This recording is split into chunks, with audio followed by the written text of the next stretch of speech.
مولا مجھے اور کوئی حساب نہیں آتا، مجھے یہ نہیں پتا میرے جرم کتنے ہیں، مجھے ایک حساب آتا ہے کہ تیری رحمتوں سے کم ہیں، مجھے یہ پتا ہے بہت زیادہ ہے، میں مانتا ہوں بڑی خطائیں ہیں، بڑے جرم ہیں، مگر ایک حساب ضرور آتا ہے مجھے کہ جتنے بھی گناہ ہیں تیری رحمتوں سے کم ہیں، میرے جرم اس سے زائد نہ مجھے حساب آئے نہ مجھے شمار آئے۔ مولا اور کوئی کاؤنٹنگ نہیں آتی مجھے، ایک کاؤنٹنگ پتا ہے کہ جتنا تو بڑا رحیم ہے نا، تیری رحمت جتنی بڑی ہے اس کے مقابلے میں میرے گناہ کچھ نہیں۔ اسی کریم سے بھروسہ ہے، اسی رحمان سے بھروسہ ہے۔ بس درود پاک کی کثرت کیجئے، اللہ سے سچی محبت کیجئے، توبہ کیجئے، وہ بڑا کریم ہے، وہ رحمان ہے، جو وہ کروڑوں کو بخش رہا ہے تو مجھ جیسے گناہگار کو بخشنا اس کی رحمت کے لیے کیا مشکل ہے۔ اللہ ہم سب کی بخشش فرمائے۔ نیت کر لیں کہ بس انشاءاللہ آج کے بعد درود پاک کی کثرت کریں گے انشاءاللہ۔ آئیے مل کر محبت کے ساتھ بآواز بلند درود پاک پڑھ لیں۔ صلو علی الحبیب صلی اللہ تعالی علی محمد صلی اللہ علیہ وسلم۔ حضرت عمر فاروق رضی اللہ تعالیٰ کے دور مبارک میں ایک نوجوان تھا، بڑا متقی تھا، بڑا پرہیزگار تھا۔ دیکھو لوگ اس کی نوجوان کی عبادت دیکھ کر حیران ہو جاتے تھے۔ وہ نوجوان جب عشاء پڑھ کے گھر کی طرف جاتا تھا نا تو راستے میں اسے ایک خوبصورت عورت اپنی طرف بلاتی تھی۔ وہ بڑی نیک طبیعت کا مالک تھا، اس کی طرف توجہ نہیں کرتا تھا اور نکل جاتا تھا۔ ایک دن جب وہ گزرا تو عورت نے اس کو پھر بلایا۔ اب انسان تھا، شیطان نے اس پر حملہ کیا، وہ بھی اس کی طرف مائل ہو گیا ہیں، مگر جیسی عورت کے قریب ہوا نا تو اسے اللہ کریم کا یہ فرمان یاد آیا، ان الذین اتقوا اذا مسهم طائف من الشیطان تذکروا فاذا هم مبصرون۔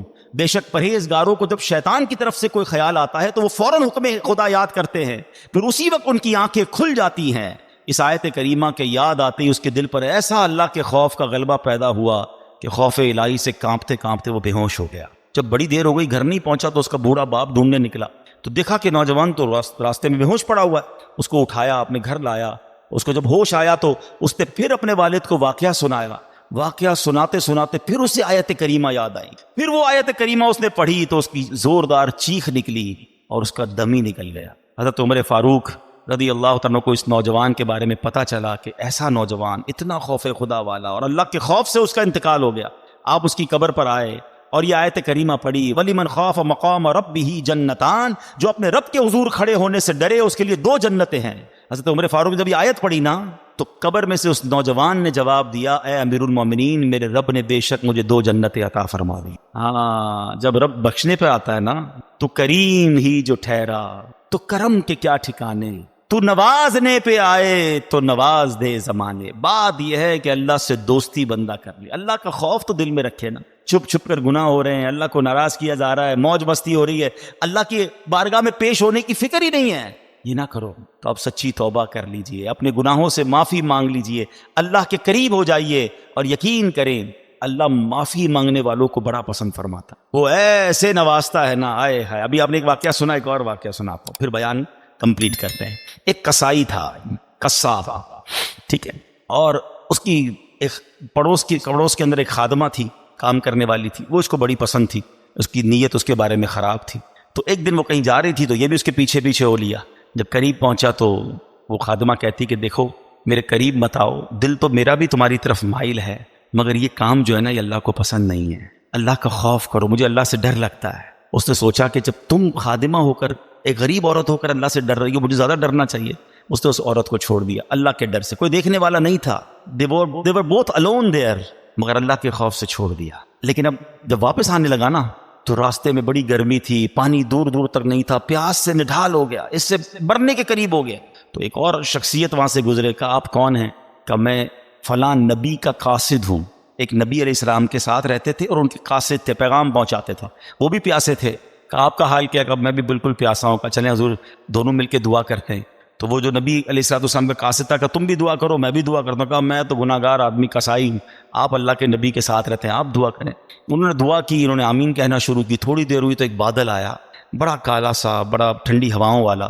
ان دونوں کو سکون ہو گیا، کہا چلو چلتے ہیں، اب پانی تلاش کرتے ہیں، ریلیکسیشن تو ہو گئی۔ تھوڑا آگے گئے تو اب راستہ دونوں کا ٹرن ہونے لگا۔ تو جو اللہ کے نبی کے قاصد تھے وہ مثال کے طور پر رائٹ ٹرن ہوئے، یہ کسائی کو لیفٹ ٹرن ہونا تھا، یہ قصاب لیفٹ ٹرن ہوا، بادل اس کے ساتھ جانے لگ گیا۔ اللہ کے نبی کے قاصد نے کہا تم تو کہتے تھے عام سا آدمی ہوں، کوئی نیک عمل نہیں، تمہارے ساتھ تو بادل جا رہا ہے۔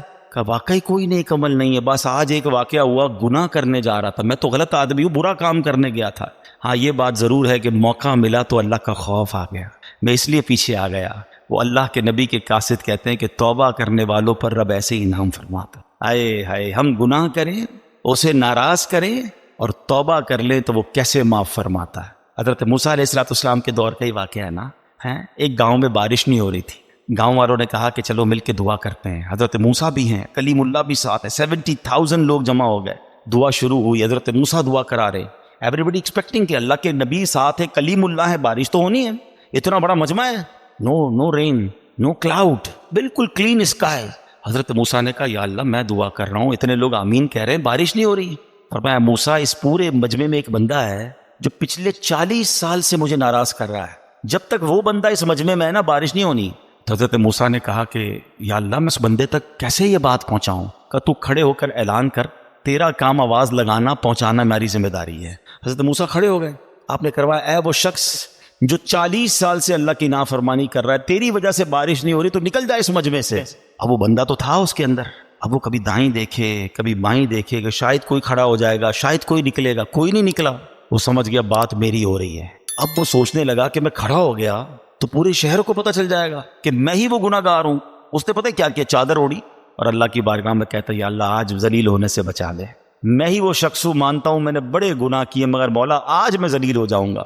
لاجیکلی بتاؤ اس کا ذلیل ہونا بنتا تھا کہ نہیں؟ کہ جس بندے کی گناہ کی وجہ سے بارش نہیں ہو رہی اس کو تو کھڑا کر کے سب کو بتانا بنتا تھا نا۔ ہمارے ساتھ کوئی غلط کرے ہم کہتے ہیں یہ وہ آدمی ہے، اس نے میرے ساتھ کیا، اچھا تھوڑا سا مسئلہ کرے ہم زیادہ اس کو ذلیل کرتے ہیں، مگر میرے کریم کے کرم نوازی دیکھو وہ عیب چھپاتا کیسے ہے۔ وہ بندہ کہتا ہے مولا آج بچا لے۔ تھوڑی دیر ہوئی تو بادل آئے اور بارش برسنا شروع ہوگا۔ حضرت موسیٰ کہتے ہیں یا اللہ بندہ تو کوئی نہیں نکلا، بارش کیسے ہو گئی؟ اللہ فرماتا ہے اے موسیٰ اس بندے نے مجھ سے دوستی کر دی۔ حضرت موسیٰ کہتے ہیں یا اللہ بندہ تو دکھا دے، اب تو ملا دے تیرا دوست کون ہے۔ آئے ہائے، پتہ کیا فرمایا رب نے؟ فرمایا موسیٰ جب وہ میرا نافرمان تھا تب میں نے اسے ظاہر نہیں کیا، اب تو میرا دوست بن گیا، میں تجھے کیسے ظاہر کر دوں؟ یہ ہے میرا رب۔ کاش مجھے اور آپ کو سمجھ آ جائے، دنیا والوں کو میرا ایک ایپ پتہ چل جائے تو واٹس ایپ گروپ میں چلتے ہیں وہ میسج، سوشل میڈیا پہ چلتے ہیں، ویب سائٹوں پر اور اخباروں میں چلتے ہیں، مزے لیتے ہیں لوگ ہمارے ایپ کے۔ ارے دنیا کو تو پتہ ہی کچھ نہیں ہے جو میرے رب کو پتہ ہے۔ 55 سے نافرمانیاں کر رہا ہوں، 55 سے اسے ناراض کر رہا ہوں، چھپ چھپ کے گناہ کر رہا ہوں، وہ سب جانتا ہے، مگر کیسا کریم ہے، صرف چھپا نہیں رہا، وہ صرف چھپاتا تھا وہ بھی بڑی مہربانی تھی، وہ عزتیں بھی دے رہا ہے، وہ نعمتیں بھی دے رہا ہے، وہ مجھے کھلا بھی رہا ہے، وہ مجھے بڑا بھی کر رہا ہے، مجھے رزق بھی دے رہا ہے، مجھے میری فیملی کا سکھ بھی دے رہا ہے، مجھے دولت بھی دے رہا ہے، کیونکہ دے تو وہی رہا ہے نا۔ اس کو سب پتا ہے، وہ پھر بھی دے رہا ہے، اس کو سب پتا ہے، پھر بھی ہم اس سے دوستی نہیں کرتے، پھر بھی ہم اس کو راضی نہیں کرتے۔ کب تک اسے ناراض کرو گے بھائی؟ آج کر لو توبہ، آج کر لو اس سے دوستی، تو آج سچی توبہ کر لے، چھوڑ دے گناہ۔ اگر نماز قضا ہو رہی ہے اب نماز قضا نہ کریں۔ شب برات کروڑوں بخشے جائیں گے مگر حدیث میں 6 قسم کے گناہ گار بتائے گئے جو نہیں بخشے جائیں گے۔ ہاں، شراب کا عادی نہیں بخشا جائے گا، ماں باپ کا نافرمان نہیں بخشا جائے گا، زنا کرنے والا بدکاری کا عادی نہیں بخشا جائے گا، رشتہ داریاں کاٹنے والا نہیں بخشا جائے گا، چغل خور نہیں بخشا جائے گا، ایک روایت کے مطابق تکبر والا لباس پہننے والا نہیں بخشا جائے گا، تصویریں بنانے والے مجسمے بنانے والے نہیں بخشے جائیں گے۔ خدا را آج توبہ کر لیجئے، راضی کر لیجئے اللہ کو۔ اگر یہ گناہ ہو بھی گئے نا، وہ بڑا کریم ہے، توبہ کریں اور نیت کریں کہ آج کے بعد ہماری کوئی نماز قضا نہیں ہو، آج کے بعد انشاءاللہ نہ شراب کے پیئیں گے، نہ شرابیوں کے قریب جائیں گے انشاءاللہ۔ ایسی محفلوں میں بھی نہ جائیں کہ جو ہمیں ان گناہ گاروں کے ساتھ بیٹھ کر آپ کیسے امید رکھتے ہیں کہ میں شرابیوں، جواریوں، بدکاروں کے ساتھ بیٹھ کر اللہ کا نیک بندہ ہو جاؤں گا اور اللہ مجھ سے راضی ہو جائے گا؟ تھوڑے دنوں پہلے ہی تو کووڈ وائرس آیا تھا، ڈسٹینس کیسا رکھتے تھے؟ سوشل ڈسٹینس، سوشل کتنا سمجھ آ گئی تھی، نہیں بھائی دور رکھو اس کو، اس کے اندر وائرس ہے یا وائرس جیسی سمٹمز ہیں۔ ادھر لعنت برس رہی ہے شرابیوں پر، تم اس کے ساتھ بیٹھے ہو۔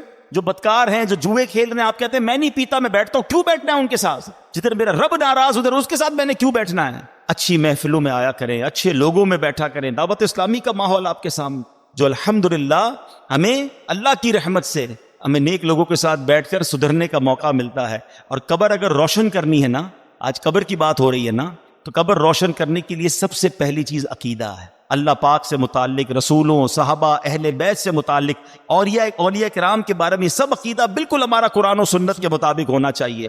ہم نیک کام کرتے رہیں، 5 وقت پابندی سے نماز پڑھیں، مسجد میں با جماعت نماز ادا کریں، جتنے فرائض و واجبات ہیں ان پر عمل کریں، زکوٰۃ ہم پر فرض ہے تو زکوٰۃ پوری ادا کریں، روزے رکھیں، لوگوں کے ساتھ حسن سلوک سے پیش آئیں، قرآن کریم کی تلاوت کریں، درود پاک کی کثرت کریں، ذکر اللہ کی کثرت کریں.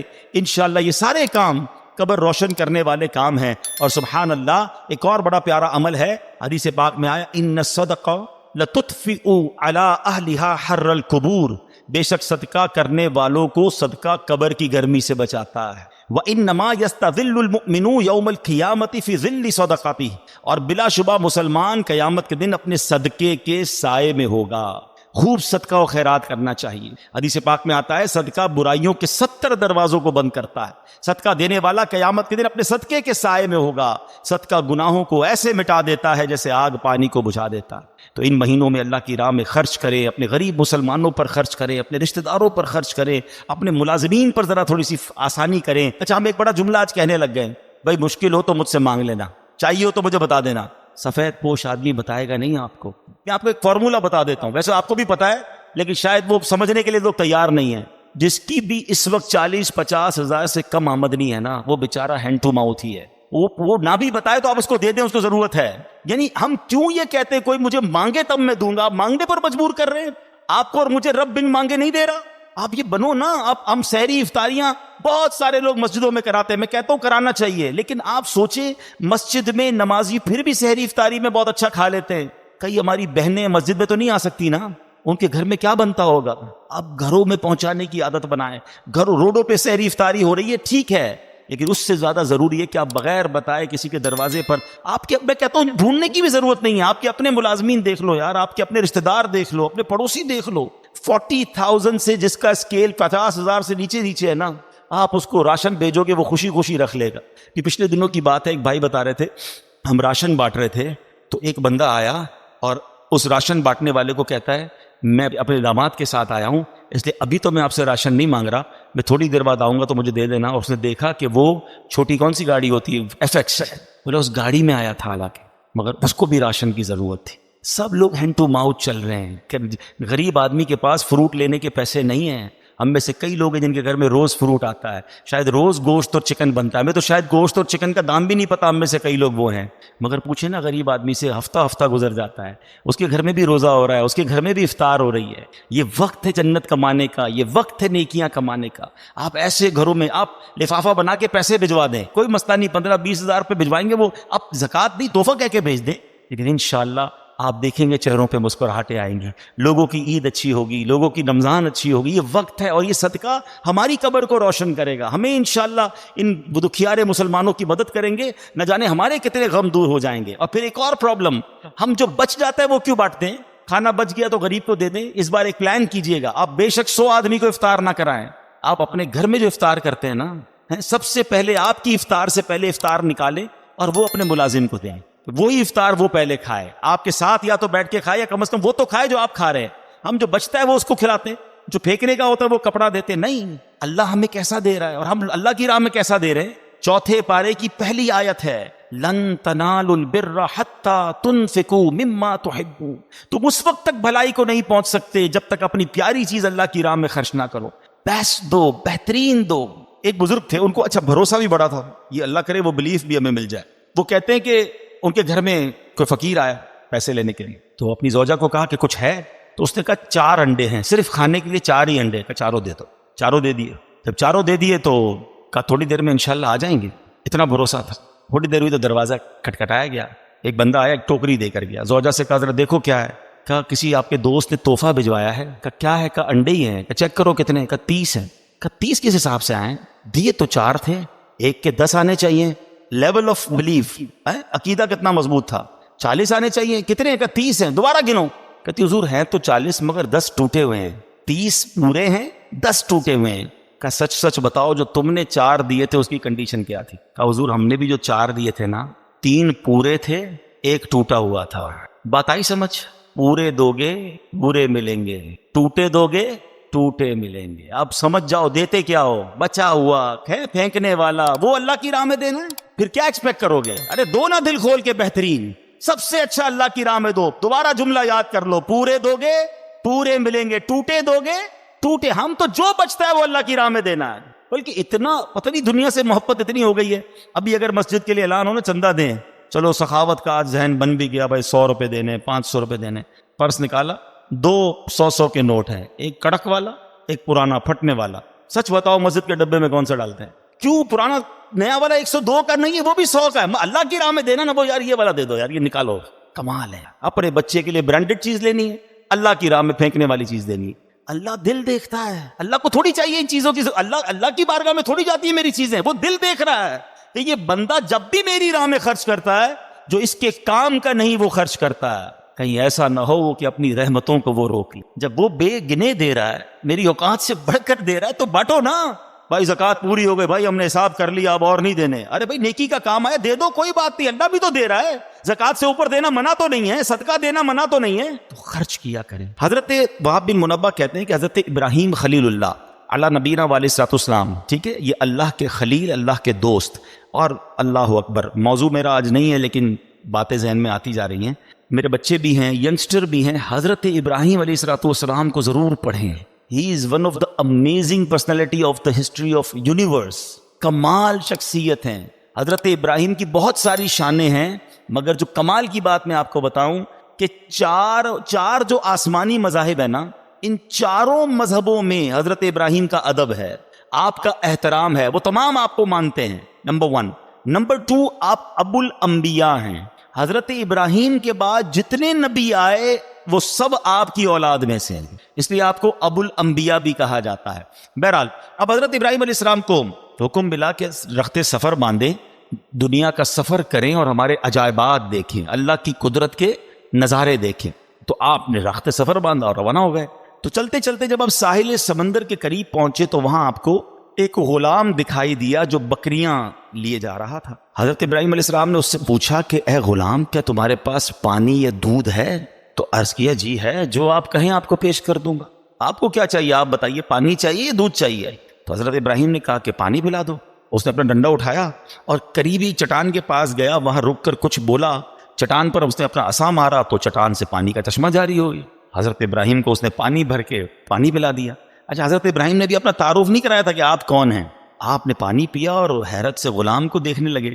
تو اس نے غلام نے دیکھا کہ بڑے حیران ہو رہے تھے. کہا آپ کو حیرانی کیوں ہو رہی ہے؟ تو کہا حیرانی نہیں ہوگی، تم نے جا کے لکڑی ماری، ڈنڈے ماری اور پتھر سے پانی نکل آیا. کہا میں آپ کو راز بتاؤں؟ تو کہا بتاؤ. کہ مجھے پتا چلا ہے کہ اللہ کے ایک نبی ہیں اور اللہ پاک نے انہیں اپنا خلیل بنایا ہے، اور میں خلیل اللہ کے وسیلے سے جو بھی مانگتا ہوں نا اللہ مجھے عطا فرما دیتا ہے. میں اس چٹان پر گیا تھا، میں نے اسی خلیل اللہ کا نام لیا تو پانی کا چشمہ آ گیا. حضرت ابراہیم نے کہا کہ میں ہی وہ خلیل اللہ جسے اللہ پاک نے خلیل بنایا. اللہ اکبر. یہ سن کر تو غلام کی خوشی کی انتہا نہیں رہی کہ میں تو روز جس کے وسیلے سے کام کر رہا ہوں وہ آج میرے سامنے آ گئے. وہ کہتے نا، وہ آئے ہمارے گھر خدا کی قدرت ہے، کبھی ہم ان کو کبھی اپنے گھر کو دیکھتے ہیں. دل ہی دل میں اپنی قسمت پر فخر کر رہا تھا. کہتے واقعی سچ بتا دو آپ ہی خلیل اللہ؟ حضرت ابراہیم فرماتے ہیں ہاں میں ہی خلیل اللہ ہوں. اللہ اکبر. یہ سننا تھا کہ وہ غلام بے ہوش ہو کر گرا، یعنی خوشی کے مارے اسے کنٹرول نہیں ہوا اور اس کی روح قبض ہو گئی. روایت میں آتا ہے اس وقت آسمان سے ایک نور اترا اور اس نور نے خوش نصیب غلام کی لاش کو ڈھانپ لیا. جب وہ نور چھٹا تو پتہ نہیں چلا وہ لاش کہاں گئی. وہ نور سے اٹھا لیا گیا یا زمین میں دفن کر دیا گیا. یہ ایک واقعہ آپ کے ساتھ ہوا. آپ اور آگے بڑھے، ایک پہاڑ پر پہنچے، وہاں ایک گھر تھا، اس کے 2 دروازے تھے. آپ علیہ السلام اندر داخل ہوئے. اندر ایک تخت تھا، اس کے اوپر کسی کی لاش رکھی ہوئی تھی اور اس کے اوپر 70 خوبصورت حلے، خوبصورت لباس ڈالے ہوئے تھے اور سر کے پاس ایک تختی رکھی ہوئی تھی. لاش، اس کے اوپر 70 قسم کے ڈریسز اور ایک تختی تھی. حضرت ابراہیم علیہ السلام نے جب اس تختی کو پڑھا تو اس پر پتہ ہے کیا لکھا تھا؟ میں شداد بن عاد ہوں، میں 1000 سال زندہ رہا، میں نے 1000 لشکروں کو شکست دی، میں نے ہی شہر ارم بنایا، مگر افسوس جب میری موت کا وقت قریب آیا تو میری ساری تدبیریں رد ہو گئیں. میں نے دنیا بھر سے ڈاکٹروں کو جمع کیا، کوئی بھی میری موت کو ٹال نہ سکا. بس جس نے بھی مجھے دیکھا اب اسے دنیا کے دھوکے میں نہیں آنا چاہیے. اے لوگو، خود پر دنیا کے دروازے تنگ رکھو تم اتنی بادشاہت کے مالک نہیں ہو جیسی بادشاہت کا مالک میں. تم اتنا عرصہ زندہ نہیں رہے، نہ رہو گے جتنا عرصہ میں زندہ رہا. تم اتنا جمع نہیں کر سکو گے جتنا میں نے جمع کیا. ہاں سن لو، دنیا دھوکے باز ہے، قاتل ہے، اپنے طلبگار کے ساتھ کھیل کھیلتی رہتی ہے. یہ عجوبہ دیکھ کر حضرت ابراہیم علیہ الصلوۃ والسلام واپس تشریف لے آئے. شاعر کہتے ہیں نا، بے وفا دنیا پہ مت کر اعتبار، تو اچانک موت کا ہوگا شکار. موت آ کر ہی رہے گی یاد رکھ، جان جا کر ہی رہے گی یاد رکھ. گر جہاں میں 100 برس تو جی بھی لے، قبر میں تنہا قیامت تک رہے. جب فرشتہ موت کا چھا جائے گا، پھر بچا تجھ کو نہ کوئی پائے گا. موت آئی پہلواں بھی چل دیے، خوبصورت نوجوان بھی چل دیے. دنیا میں رہ جائے گا یہ دبدبا، زور تیرا خاک میں مل جائے گا. 2 واقعات، اور ان دونوں واقعات میں ہمارے لیے بہت کچھ سیکھنے کو ہے. پہلا، خوش نصیب کیسا غلام تھا، کیسا عقیدہ تھا، کیا اللہ کے نبی سے محبت تھی، اور اس عقیدے کی برکت دیکھیں کہ ان کے وسیلے سے جو مانگتا تھا اللہ عطا فرما دیتا تھا.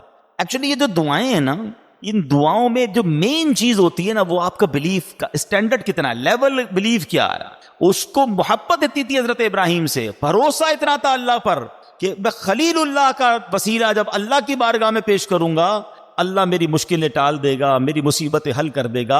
اور ایسا ہی ہوتا تھا. اس سے پتہ چلا کہ حضرت ابراہیم علیہ الصلوۃ والسلام کی شان بھی کیا ہے. اور اس واقعے سے یہ بھی پتہ چلا کہ اللہ والوں کا وسیلہ بارگاہ الہی میں دینے سے بعض اوقات کام ہو جاتے ہیں، اور اس میں کوئی حرج نہیں ہے. یہ تابعی بزرگ واقعہ بیان کر رہے ہیں. اس سے یہ سیکھنے کو مل رہا ہے کہ اللہ والوں کا وسیلہ پیش کر کے اللہ کی بارگاہ میں دعا مانگیں تو دعائیں قبول ہوتی ہیں. بہرحال دوسرا واقعہ جو تھا وہ بڑا ہی عبرت انگیز ہے، ہمارے لائف سٹائل کے حوالے سے وہ بڑا ریلیونٹ ہے. شداد کون تھا؟ بڑے روب و دبدبے والا بادشاہ تھا. یہ غیر مسلم تھا، اور اس کے بارے میں اس نے کیا کیا تھا کہ اس نے جنت کا ذکر سن رکھا تھا غیر مسلم، مگر اسے سن رکھا تھا کہ مرنے کے بعد مسلمانوں کے پاس ایک کانسیپٹ ہے کہ جنت میں ان کو ڈالا جائے گا. تو اس نے کہا میں مرنے کا انتظار کیوں کروں اور مسلمان کیوں ہوں، میں خود ہی جنت بنا لیتا ہوں. شداد کی جنت دنیا میں مشہور تھی. اس نے کیا کیا، ایک عظیم شہر بنایا. ہم کیا امیجن کرتے ہیں حدیثوں میں نا کہ سونے کی اینٹیں ہوں گی، اس نے لٹرلی سونے کی اینٹوں سے محل بنائے، زبرجد اور یاقوت کے ستون کھڑے کیے، سنگریزوں کی جگہ خوبصورت موتی بچھا دیے، ہر محل کے گرد جواہرات بچھا کر اوپر نہریں جاری کی، طرح طرح کے درخت اگائے. غرض ایسا عظیم شہر بنایا. نہ دنیا میں اس سے پہلے کوئی ایسی سٹی کریٹ ہوئی، نہ اس کے بعد کبھی ہوئی. اور جب شہر مکمل ہو گیا نا، یعنی یہ شداد کا واقعہ کوئی افسانہ نہیں ہے، قرآن میں اس کا ذکر موجود ہے. اللہ قرآن میں فرماتا ہے فَصَبَّ عَلَيْهِمْ رَبُّكَ صَوْتَ عَذَابٍ إِنَّ رَبَّكَ لَبِالْمِرْصَادِ.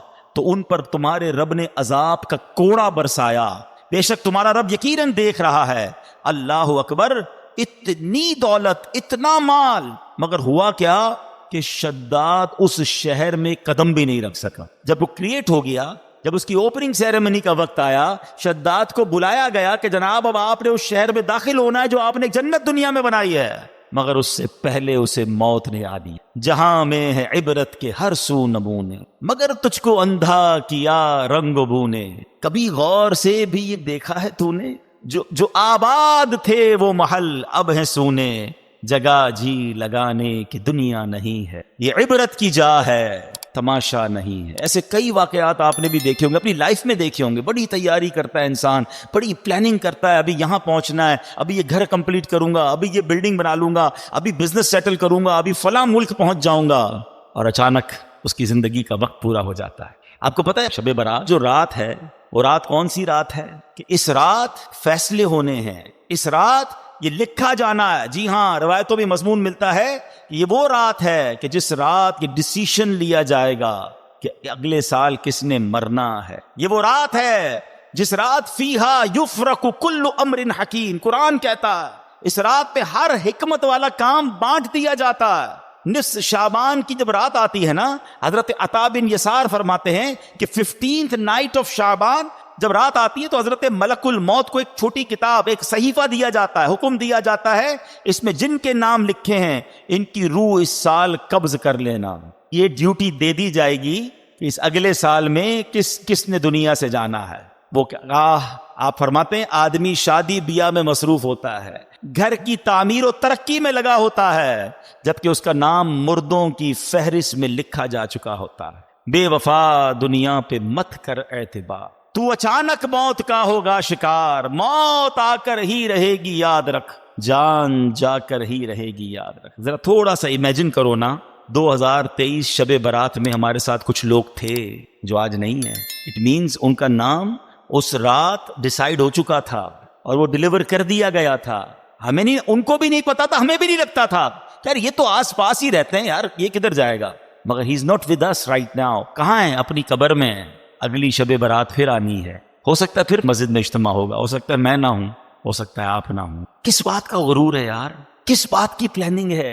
اتنے جنازے اٹھنے کے بعد بھی ہمارے اوپر غفلت ہے. میں ریسنٹلی ایک واقعہ ہوا ہے، بہت ہی میرے کلوز فرینڈ ہے، میں نام نہیں لوں گا، ان کے رشتہ دار یہاں موجود ہیں، مگر اس لیے وہ واقعہ بیان کر رہا ہوں کہ بہت کچھ سیکھنے کو ہے ہمارے لیے اس میں. ابھی پچھلے دنوں کی بات ہے، دنیا بھر سے لوگ جرمنی میں جمع ہوتے ہیں. ایک بزنس جو ہے وہ ایگزیبیشن لگتا ہے، ایم ٹیکس ہیں، بڑے بڑے بزنس مین جاتے ہیں وہاں پر. اس بار اتفاقاً مجھے بھی جانے کا موقع ملا. ہماری نیت بزنس کی نہیں تھی، ہم الحمدللہ یہ نیت لے کر گئے تھے کہ جب دنیا بھر کے بزنس کمیونٹی کے لوگ جمع ہو رہے ہیں تو کیوں نہ ہم، ویسے ہی جرمنی میں دعوت اسلامی کا بڑا کام ہے، تو ہم نے سوچا کہ ہم اپنا دعوت اسلامی کا کام بھی دیکھ لیں گے اور اس ایگزیبیشن میں جا کر بھی اسلام کی دعوت، نیکی کی دعوت اور لوگوں کو اللہ رسول کی بات پہنچائیں گے. میرے بہت اچھے وہ دوست بھی تھے، بہت، اگر وہ آج حیات ہوتے تو آج ہمارے اجتماع میں ہوتے. وہ اس مسجد میں بھی اجتماع میں آتے تھے. اتنا ہماری، یعنی سمجھ لیں ہماری اس فیملی کا حصہ تھے وہ. ٹھیک ہے نا؟ کیا ہوا اب دیکھیں کہاں موت آ سکتی ہے، کیسے موت آ سکتی ہے، اب ذرا سمجھیے گا. اچھا میں اور آپ آج تک جب بھی جہاز میں بیٹھے ہیں ہمیں ایک ہی ٹینشن ہوتی ہے، جہاز گر نہ جائے. ایسا ہی ہے نا؟ سیٹ بیلٹ باندھ لیں، جہاز جب ببل کرتا ہے تو ہمیں گھبراہٹ ہوتی ہے کہ یار جہاز کریش ہو گیا تو مر جائیں گے. وہ جہاز میں بیٹھے، وہ جہاز کریش نہیں ہوا، 200-300 مسافر تھے، سب جرمنی پہنچے، مگر جہاز میں کم و بیش 35,000 فٹ کی بلندی پر ان کی روح قبض ہو گئی. وہ جہاز میں تھے، میں جرمنی ایئرپورٹ پہ لینڈ ہوا، مجھے میسج آیا، مجھے یقین نہیں آیا. میں نے کہا اچھا، میسج بھی بڑا عجیب تھا کہ فلاں بھائی کا جہاز میں انتقال ہو گیا اور ابھی کچھ گھنٹوں بعد جرمنی فلائٹ اترے گی. میں نے کہا یار جہاز میں انتقال ہوا ہے تو خبر کیسے باہر آ گئی؟ اب تو خیر جہاز میں انٹرنیٹ آ گیا ہے. اب میں نے ان کے رشتہ داروں کو تلاش کرنا شروع کیا، ان کے کچھ رشتہ دار بھی جرمنی میں تھے، میں نے ان کو فون کیا. میں بھی ایئرپورٹ پہ ہی ہوں، جرمنی فرینکفرٹ ایئرپورٹ پہ ہی تھا. جہاز سے اترا، مجھے میسج آیا، مجھے یقین نہیں آیا کیونکہ مجھے یہ پتا تھا کہ یہ سارے آ رہے ہیں جرمنی. ان کے رشتہ دار کو کال کیا، وہ کہتے ہیں ہمارے پاس بھی خبر آئی ہے اور جہاز سے ہی آئی ہے، لیکن ہم خود بھی ششو پنج میں کہ واقعی ایسا ہو گیا. تو میں نے کہا جہاز سے کیسے آ گئی؟ کہ ان کے کچھ دوست ساتھ تھے، انٹرنیٹ انہیں ملا، انہوں نے فوراً میسج کیا. اور اچھا اب فلائٹ کب لینڈ ہوگی؟ تو کہا فلائٹ ابھی 5 گھنٹے باقی ہیں یا 4 گھنٹے باقی ہیں. میں بھی انتظار کرتا رہا، بار بار ہم فون پہ رابطے میں رہے. اور جیسے ہی جہاز لینڈ ہوا تو یہ خبر پکی تھی کہ دبئی سے جب جہاز اڑا کچھ گھنٹوں، 1 یا 2 گھنٹے بعد ان کی طبیعت بگڑی. جہاز میں جو بھی فرسٹ ایڈ دیا جا سکتا تھا دینے کی کوشش کی گئی، مگر ان کا وقت پورا ہو گیا. نماز پڑھ کر دبئی ایئرپورٹ پہ بتایا، انہوں نے وضو کیا، اسلامی اپنے دوستوں کو کہا چلو یار نماز پڑھ لیں. انہوں نے نماز پڑھی، ماشاءاللہ نیک آدمی تھے، نمازی آدمی تھے، ہماری محفل و اجتماعات میں آتے تھے. اور جہاز کے اندر ان کا انتقال ہو. اللہ پاک ان کی مغفرت فرمائے، ان کے درجات بلند فرمائے، جنت الفردوس میں اعلیٰ مقام عطا فرمائے. بہرحال الحمدللہ وہاں دعوت اسلامی کا نیٹ ورک تھا، وہاں پر ان کو ماشاءاللہ غسل بھی سنت کے مطابق دیا گیا. اللہ کی رحمت سے نگران شورا وہاں موجود تھے، انہوں نے جنازہ پڑھایا. دنیا بھر کے بزنس کمیونٹی کے لوگوں نے جنازے میں شرکت. دعوت اسلامی کا مرکز فرینکفرٹ فیضان مدینہ میں یہ سب ہوا.